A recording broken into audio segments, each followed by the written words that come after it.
Hello and long time no see.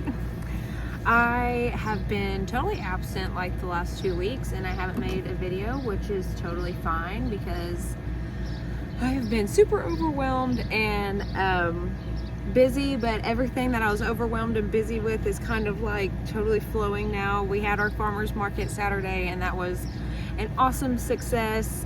The spa that I do marketing for finally opened their new location and that is a beautiful success. So here I am finally getting a chance to sit down and kind of make another video. So I'm sitting here, I'm looking at my starts that I have that we planted. And I did pretty good at watering them and keeping them healthy. Some are pretty small. Okay, these right here, I'm not gonna transplant them outside today. First of all, they still need to be hardened off, but these right here are still pretty small. But these right here, I am gonna actually, so here's the deal. I didn't harden these off and I still haven't made the decision whether I'm gonna risk it and plant them or if I'm gonna be smart and just take literally okay, so I went and grabbed my beginner gardening book by Jessica Sowards, and I was taking notes earlier on kind of how to explain hardening off. Can't find those, so I'm gonna just go with what I know. But basically what I was saying is I haven't hardened any of either sets of these off. The pepper tray I'm probably gonna let get a little bit bigger. These I decided, yes, I am gonna harden them off. You wanna give yourself about 7 days. Okay, so how that like process will look is you'll set them out preferably on a cloudy day, but if that's not possible, either like early morning or like not harsh sun is basically the point. And you'll set it out for like 2 hours. Day 2, same thing, but 3 hours. Day 3, you'll go 4 hours. And then just keep going with that process for 7 days until you're in full 8 hours of sun. And you can kind of watch your plants and you'll know,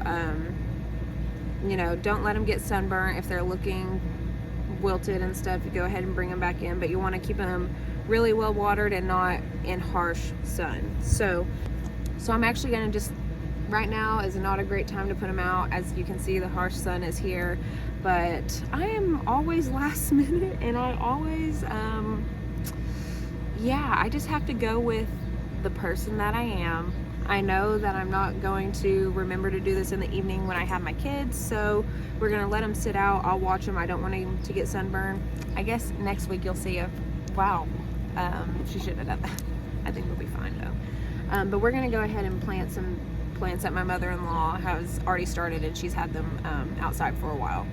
So, also I wanted to mention, so if you've been keeping up with these videos, you saw that our plan was like the whole palette thing. It was very visually pleasing. It would help like the weeds. We were trying to use that as a way to reduce weeds too. But we are gonna go ahead and scrap that idea because here's the thing, we may not use this area for a garden next year just because we're planning on building a house and everything.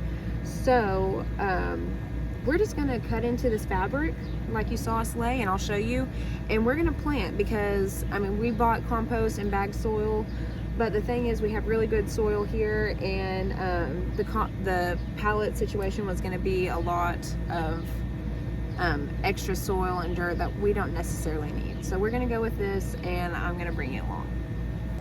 Okay, as you can see, this is before we picked up our pallets and everything, and so we're gonna get to working on that. So since I'm being a crazy person and putting my plants outside for the first time when it's super sunny and hot, I'm gonna move them to the shade. So if you're kind of forced to do that, put them in the shade. That'll really help.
one piece to a hill, evenly spaced about 8 feet apart, 4 inches deep.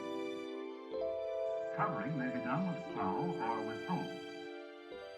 A line or stakes are used to space them in double. Okay, so it's been a few days since I videoed the last portion that you just watched. And since I videoed that, my plans have changed. So, like I was telling you about the hardening off, that's still what you want to do if you want to do it right. It should take you about 7 days. And then also, like I said, start with the shady part. But here's the deal. We've had a few sunny and shady days. And then also, it's been super rainy. So when I said I was going to harden those plants off, I decided to actually just stick them under the steps of our porch. And I've actually left them outside since then. So I never really hardened them off very well. Like, I didn't move them in and out. I just stuck them in a shady place and kind of, during the times when it wasn't super hot, I kind of took them out from underneath the steps. And so they got a little sun. So we're not going to plant those today, but we're going to plant those soon. But I am going to show you guys what we planted that day of the video I shot earlier.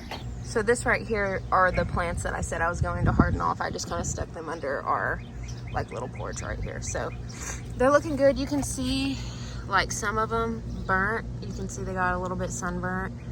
And I definitely need to move them out. They're getting a little bit of pest damage and stuff, but still overall looking pretty good. And I'm gonna put these out soon.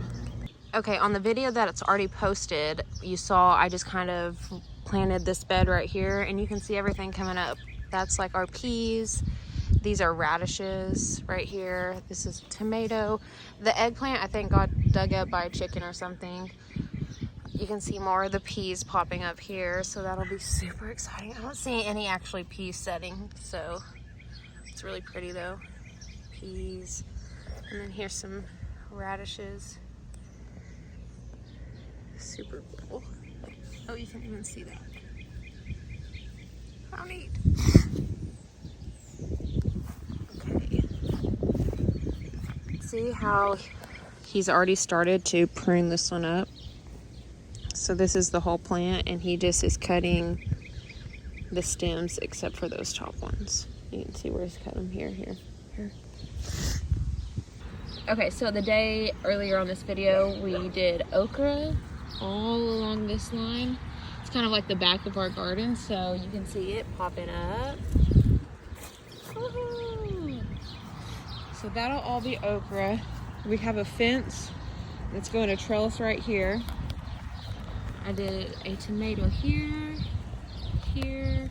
and then a nasturtium there. Up this trellis, we're gonna have cucumbers growing. I think I did squash on this side. And then right here, you can see the tomato over there. I think they left this open right here, so we could add something still. Over here, I did squash. I don't see anything coming up just yet, but you can see my beans coming up here. So we did keep some pallets. Over here, we'll do tomatoes and peppers, and then I did beans here. Green beans. We'll fill this up and do tomatoes and peppers again. More beans, and then tomatoes and peppers. Here's gonna be like bush squash. You can see it popping up. I think those are actually scalloped bush squash that I threw right there. That's a tomato. I could probably thin some of this out, but yeah, look at that. So cool. Okay, and then I stuck the peppers around this layer. Let's see how that goes. I'm pretty sure these are Swiss chard. Yeah. That's what I get for planting like a crazy person. I never remember, and then I switch up my layers. I think that's Swiss chard too. You can see the colors. Okay, and then, oh, cookie. Okay, so these are pole beans. They'll be like red noodle and then yard long beans, I believe. I think I did beans on both sides actually. So these are just gonna be string beans. More squash.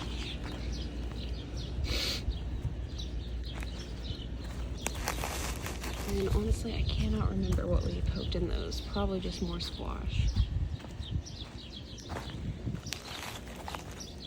I do want to say, if you're doing anything like this layering and you're on a slope, you want to put your, basically stack your things. Like, this shouldn't have a gap, but if it did, this would want to layer over that so the water can go in and you're not just like, it's not running off. That way your soil is actually absorbing the water. Okay, and then right here we will plant the watermelons and other melons that I've started. So that's probably why it was best that I didn't just do like a garden tutorial right off the bat, because I'm still learning, learning, and I honestly think that's the cool part. I want you to live and learn with the whole garden situation, because you don't have to do it right. You don't have to know exactly what you're doing. Our plans changed, we adapt, and that's honestly the best way to go. So you won't always know everything, and learning along the way is the best way. So like I said, we kept some pallets back here. Most of it is just going to be vertical gardening, which I super highly encourage. We did use some tomato cages, but you'll learn that those don't like hold a lot, and you want to like trellis, or you want to prune your tomatoes so it doesn't have to hold the weight of the whole wild tomato. So that's why we do like it's basically a cattle panel on fence posts, but it's really cool once the garden gets going. And this right here in just a few weeks is gonna be nuts. I'm super excited about this weed barrier too, because we had done the heavy mulching, and we've done like the cardboard and stuff, which I highly encourage, especially when you're starting out and you don't want to invest a lot. But you still have to weed those. But the bright side is those weeds come up super easy because your soil is really nice, and you just pull it up and the roots usually come up with it. So basically what I'm saying is definitely do that if that's your option, but I'm super excited to basically have no weeds. I mean, there are some, but it's going to be a fantastic year.